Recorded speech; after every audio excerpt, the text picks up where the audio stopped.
Guest हाऊसमध्ये स्वतः आमदार त्यांना पकडायला गेले. बिबट्याला काही लोकांनी काठीने मारहाण केल्याचा पण व्हिडिओ व्हायरल झालेला आहे. काय वाटतं भाऊ आपलं एकंदरीत या प्रकरणावर? हा बिबट्या पकडला म्हणजे त्या ठिकाणी फॉरेस्टचे अधिकारी आले होते. त्यांनी रेस्क्यू ऑपरेशन सुरू केलेलं होतं. त्या बिबट्याला त्या ठिकाणी इंजेक्शन दिलेलं होतं आणि अशा स्थितीमध्ये आमदारांनी त्या ठिकाणी लाठीने मारहाण केली. एक प्रकारे तो बिबट्या जर या स्थितीमध्ये नसता आणि त्यांनी पकडलं असतं तर त्यांचं कौतुकच केलं असतं. परंतु अशा रीतीनं कारवाई करणं किंवा मारहाण करणं किंवा लाठीनं मारणं हा गुन्हा आहे. हा फॉरेस्टच्या माध्यमातून केलेला गुन्हा आहे. त्यामुळे फॉरेस्टचे अधिकारी होते त्या ठिकाणी त्यांनी त्या ठिकाणी इंजेक्शन दिलेलं होतं. तो 15-20 मिनिटांना बेहोश होते इंजेक्शन दिल्यानंतर आणि त्यामधल्या कालखंडामध्ये लाठीनं मारहाण करून आम्ही पकडल्याचं दाखवलं. पकडला आनंद आहे, परंतु नियमबाह्य कृती आहे. भाऊ एक आदित्य तटकरेंनी वक्तव्य केलं आहे. अजित पवार गटाचा मंत्री आहेत ते आदित्य तटकरे की आम्हाला अजितदादा हयात असताना त्यांना मुख्यमंत्री म्हणून पाहण्याची इच्छा होती, मात्र ते आता हयात नाही आणि त्यांची इच्छा आता सुनेत्रा पवारांच्या माध्यमातून ती पूर्ण होईल असं ते म्हटलेत.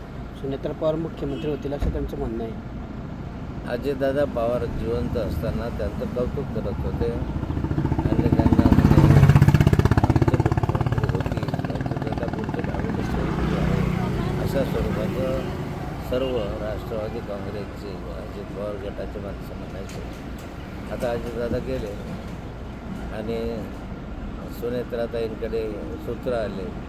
मग आता सुनेत्राताईंना खुश करण्यासाठी अशा स्वरूपाचे वक्तव्य तटकरेंच्या माध्यमातून केलेलं आहे.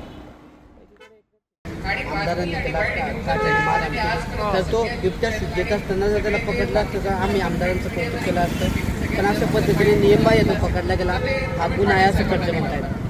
खडसेला मला पोलीस स्टेशन तुम्हाला मोकळं आहे. शेवटी पोटदुख्या माणूस आहे, त्याची पोटदुखी काही थांबणार नाही.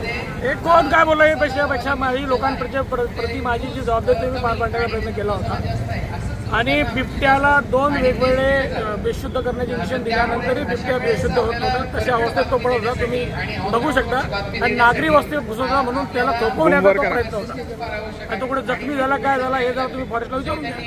त्यांनी माझ्या समोर एका माणसावर हल्ला केला म्हणून त्याच्यावर मी थोडंसं अंगावर देऊन त्याला दाबण्याचा प्रयत्न केला. सगळी मंडळीने या गोष्टीचं कौतुक करण्याची धाडस खडसेंमध्ये नाही, कारण खडसे हे माणूस नाही आहे. हा एक निद्रूप याचा विजयाचा माणूस आहे. त्याच्यावर त्याला सिरियस घेणं कठीण मला नाही वाटत. खूप सिरियस घेतलं पाहिजे असं. काय परिस्थिती नेमकी आता बिबट्या आता तुम्ही फॉरेस्ट डिपार्टमेंटला विचारलं पाहिजे. त्यांनी त्यांना जेरबंद करून ते मला असं वाटलं त्यांनी काही उपचार करून त्याला सोडला